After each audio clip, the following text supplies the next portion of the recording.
Hello, I'm Alice Thomas Roberts, and welcome to my channel. Today, I want to talk to you about greetings and introductions. I'm sure you've heard that there's only one chance to make a good first impression. If you want to add something extra to your business profile or your business image, then you need to make a good first impression. One of the ways to make a good first impression is to start with the greeting. The way we greet people makes a difference in how they see us. When you greet people, acknowledge them with your eyes or, if possible, with your hands and with your words. When I say with your hands, if you are not able, let's say you're seated behind your desk or you're on the phone and someone is approaching, you want to be able to acknowledge them with your eyes and, if possible, with your hands, meaning I see you, I'm coming to you, acknowledge them. And suppose you are in a social environment, whether it's a cocktail reception or you're gathering for some other function, I'd like to suggest greet people first. Take that initiative to to introduce yourself first. People who introduce themselves first are seen as bold and confident of themselves, of who they are, or of their abilities. They're seen as professional. They recognize other people for who they are, and they accept people. You can see that readily when people reach out to other people. So introduce yourself.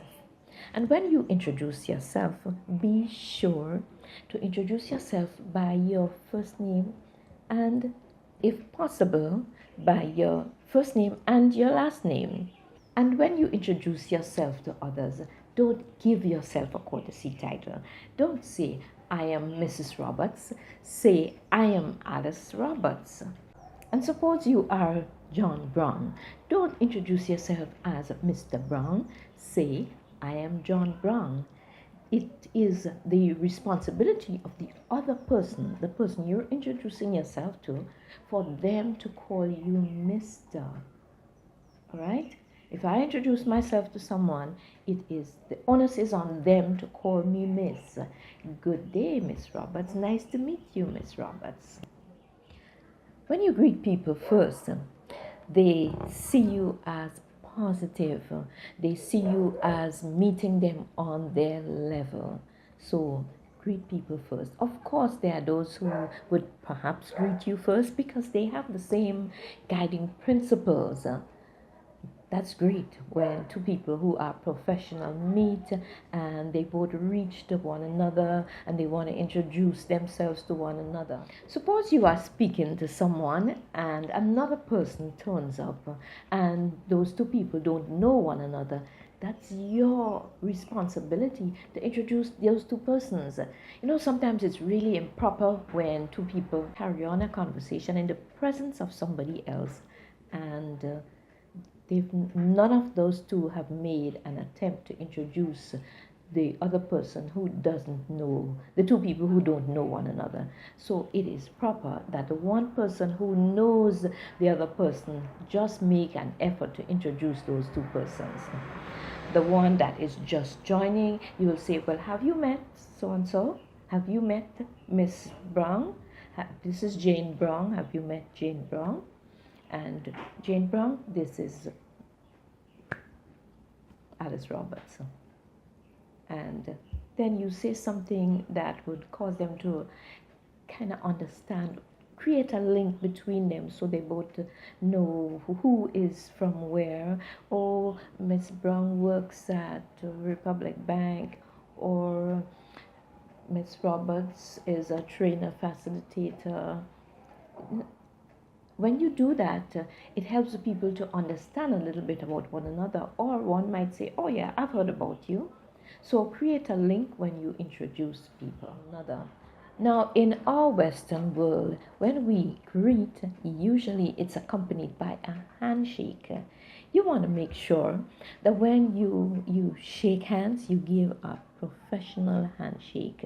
You give a firm, brief handshake.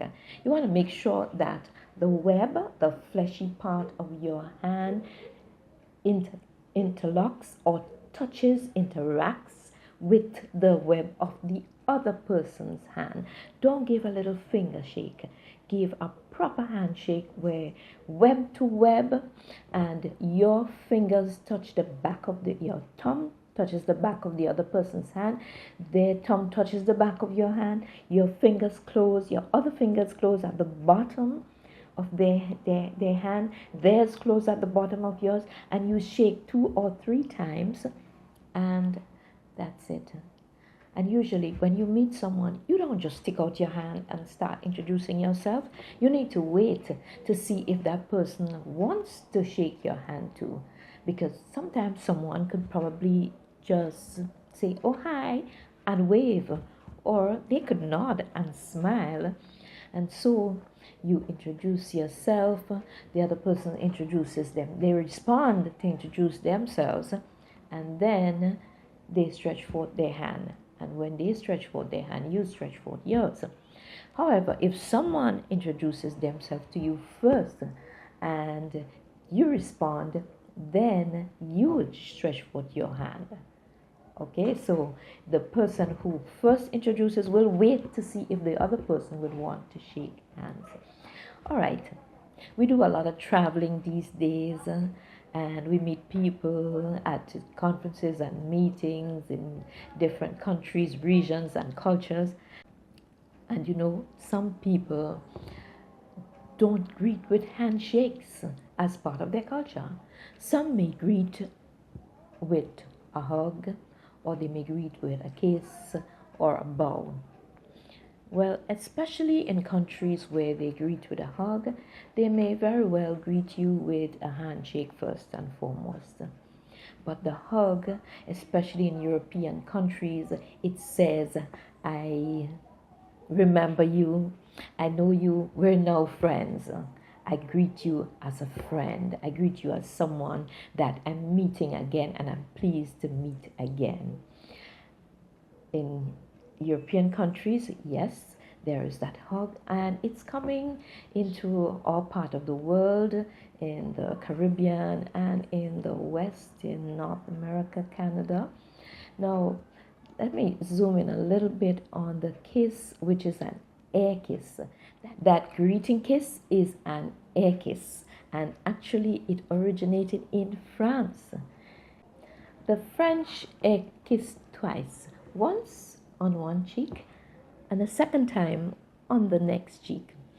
The Dutch and the Swiss say they know how to do it better, and so they air kiss 3 times, once on one cheek, another cheek, and the next. The key to a welcoming air kiss is the sound, that smacking sound that you must make to show that you're pleased to greet or to meet that person again. So it's, if you're doing a Dutch or a Swiss kiss, with 3 kisses. Now, in some parts of the world, let's say the Middle East, men greet men and with a hug and a kiss, but men don't acknowledge women. If you're a woman and you're doing business or having a meeting in the Middle East, and you notice that the male Arabs are not acknowledging you, then just ignore it. And when you need to talk, when you need to share on whatever your topic is, do it with confidence, because that's your field. You're trained in it. You know what you're doing. You don't have. It does not take away anything from you if someone doesn't greet you or shake your hands. You're just there to do your job. from our part of the world, people are also traveling to China and Japan and other places in the Far East. When you go to those places, you want to be sure that you understand how they greet. They greet with a hug. Sometimes they put their hands together and they make a bow. It is said that the Chinese bow is very shallow. It's from just barely the shoulders that are being dipped, and the Japanese bow is much deeper. They bow to the waist. Now, if someone bows to you, you bow back to them. If you see someone bowing 2 or 3 times to another Chinese or another one of their nationals, don't do it too, because the number of times they bow to one another has meaning. But they would acknowledge you with a simple bow. All right? Okay, so that's it for hugs and bows and kisses, and of course handshakes. But I want to tell you that when we greet, whether it's with a hug or bow or kiss, or especially if we've gone to a meeting and we've had such great discussions, negotiations went well, and we're about to leave, or somewhere in the middle of the discussions we want to exchange business cards because we want to keep in contact.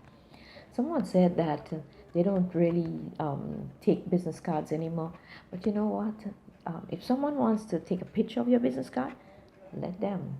But there are still people who want your actual business card. When you exchange business cards, make sure that when you pull it out from wherever you have it, whether it's in a case or whatever you have it in, your wallet, that you look at it and turn it around so that it can face the person that you're giving it to. Now, in some cultures, like the Eastern cultures, they give and receive cards with both hands. In other cultures, in our culture, for instance, they give and receive cards with the right hand. If you're given a card with your right hand, you receive it with your right hand. If you're given a card with both hands, receive it with both hands. All right? And when you receive a card, show that you appreciate it. Look at it. Probably ask questions about it. Okay, so you work with Mr. So-and-so. That's if you know somebody who works there. Or your office is in wherever. You look at it and you say something or ask something. So today we have talked about greetings and introductions, the simple introduction of yourself, and the hugs and bows and kisses, the handshake and exchange of business cards. I hope that this information was very useful and very helpful to you. For more videos on personal and professional etiquette, please subscribe to my channel and ring that bell to get instant notification whenever I post a video. You may also visit my website, protocolcaribbean.com.